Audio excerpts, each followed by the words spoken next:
कि भारतीय जनता पार्टी का एक ही मुद्दा है।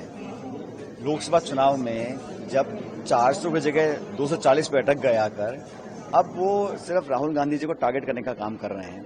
मुझे लगता है कि विपक्ष की आवाज मजबूत हो रही है तो कहीं ना कहीं बेचैनी सत्ता पक्ष को होती है। हम लोग हमेशा चाहते हैं कि जो दबे कुचले लोग हैं, गरीब हैं, किसान हैं, जो मध्यम वर्ग है, उनकी बातों को हम सदन में रखें, सदन के बाहर रखें। लेकिन एक ही एजेंडा है भारतीय जनता पार्टी का कि हर इशू पर, हर मौके पर राहुल गांधी जी को उनको क्रिटिसाइज करना है, उनके खिलाफ बात करनी है। अब विधानसभा के चुनाव चल रहे हैं, जनता का जो माहौल है, जो मुझे लग रहा है वो कांग्रेस के पक्ष में है। उसको देखकर भी कहीं ना कहीं भाजपा के अंदर कुछ बेचैनी चिंता है, इसलिए इस प्रकार की बातें उनके नेता बोल रहे हैं।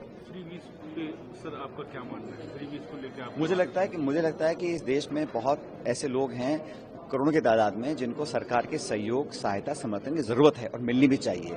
लेकिन ये वो सरकार है केंद्र की जो कहती है कि हम 80 करोड़ लोगों को फ्री में खाना दे रहे हैं, और फिर अगर कोई और दल बोलता है कि हम किसान को बिजली देना चाहते हैं या गरीब की मदद करना चाहते हैं, उसको रेवड़ी बोलते हैं। तो आप $1 ट्रिलियन इकॉनमी की बात करते हैं, अर्थव्यवस्था की बात करते हैं, फिर 80 करोड़ लोगों को फ्री में खाना देते हैं, और फिर बोलते हैं कि विपक्ष अगर बोलता है तो वो फ्री भी है। आप खुद दें तो वो सही है, कोई और अगर वादा करता है उसको रेवड़ियां बोला जाता है। तो ये दोहरा मापदंड है, ये सही नहीं है।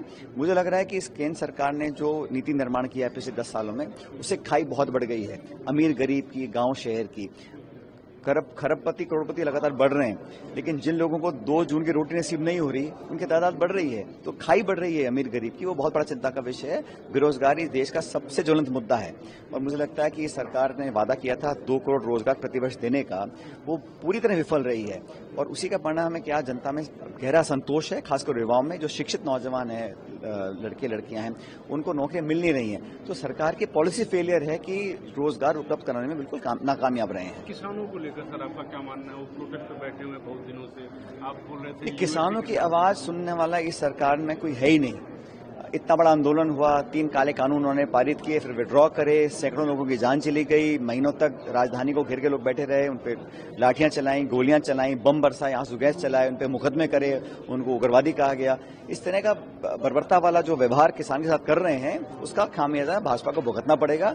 हम सब लोग किसानों के साथ हैं, उनकी सारी वाजिब मांगों के साथ हैं, और हमारी पार्टी ने वादा किया था कि हम सरकार अगर बनाते तो एमएसपी पर हम कानून बनाने की हमने बात की थी। वो आश्वासन लोगों ने किया, मैनिफेस्टो में लिख कर दिया था। आज भी सरकार किसान की मदद करने से परहेज करती है, और हमारे अन्नदाताओं का।